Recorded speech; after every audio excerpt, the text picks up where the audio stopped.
দুর্গাপুজো ভোগ সিরিজের আজ হলো তৃতীয় দিন, মানে সপ্তমী। আর সপ্তমীতে বাঙালি বাড়িতে কি রান্না হতে পারে সেই নিয়ে আজকের ভিডিও। আমাদের বাড়িতে সপ্তমীতে প্রতি বছরই মাছটা হয়েই থাকে, আর মাছের সাথে আরও কিছু ডিশ থাকে, তবে মাছ থাকবেই। তো মাছের আজকে দুটো রেসিপি বানাবো, একটা হচ্ছে কাজু দই কাতলা আর একটা হচ্ছে বেগুন চিংড়ি পোস্ত। তো সেই জন্য এই চিংড়ি মাছটাকে একটু নুন হলুদ দিয়ে ম্যারিনেট করে নিলাম, আর ওইদিকে কাতলা মাছটাকেও একটু শুধু নুন দিয়ে ম্যারিনেট করে রেখে দিয়েছি। আশা করি আপনাদের সবার ভালো লাগছে এই দুর্গাপুজোর ভোগ সিরিজটা। তো চলুন রান্নাটা শুরু করা যাক। প্রথমে একটু কড়াতে সাদা তেল গরম করে নেব, আর এই তেলেতে ভেজে নেব আমরা কাতলা মাছগুলো।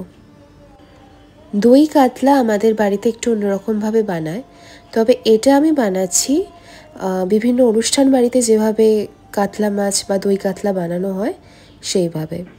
তো প্রথমে কাতলা মাছগুলোকে একটু ভেজে নেব আমরা সাদা তেলেতে, ভেজে মাছগুলো তুলে রাখবো।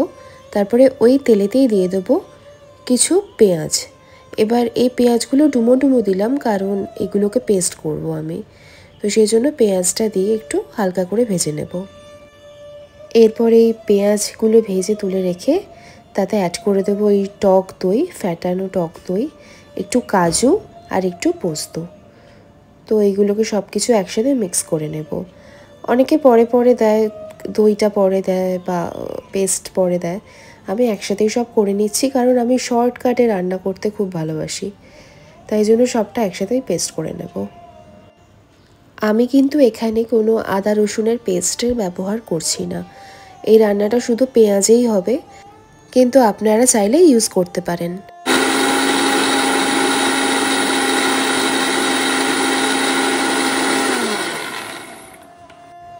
এরপর ওই তেলেতেই দিয়ে দেব শুকনো লঙ্কা আর কিছু গোটা গরম মশলা। তারপরে যে পেস্টটা বানিয়েছিলাম দই দিয়ে, কাজু দিয়ে, পোস্ত দিয়ে, সেই পেস্টটা দিয়ে দিচ্ছি। তারপর একটু স্বাদ মতো নুন দেব আর একটু চিনি দেব। এরপর আমি দিয়ে দিচ্ছি একটু গরম মশলা গুঁড়ো। এটা মিডলেই দিয়ে দিই আমি রান্নার, তাহলে ফ্লেভারটা বেশি ঢুকে যায় আর কি গ্রেভির সাথে।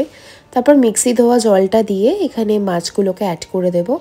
কিছুক্ষণ চাপা দিয়ে রাখবো, কারণ গ্রেভিটা যাতে অবজর্ভ করে নেয় মাছটা। আর তারপরে আমাদের দই কাজু কাতলা একদম রেডি। এরপর আমরা বানিয়ে নেব বেগুন সর্ষে পোস্ত চিংড়ি, যার জন্য বেগুনগুলোকে আমি কেটে নিয়েছি। আর এইদিকে একটা মিক্স করে নেব, মিক্সিতে একটা পেস্ট বানিয়ে নেব। একটু পোস্ত, একটু সর্ষে, একটু সাদা তিল আর একটু কাঁচা লঙ্কা, ব্যাস আমাদের পেস্ট রেডি। এরপরে আমরা দিয়ে দেবো একটু সর্ষের তেল। রান্নাটা পুরো সর্ষের তেলেই হবে, কারণ সর্ষের তেলের যে ঝাঁঝ হয় সেটা সাদা তেলে পাওয়া যায় না। তো যাই হোক, এবারে আমরা চিংড়ি মাছগুলোকে প্রথমে ভেজে নেব, একটু ভেজে তুলে রাখবো।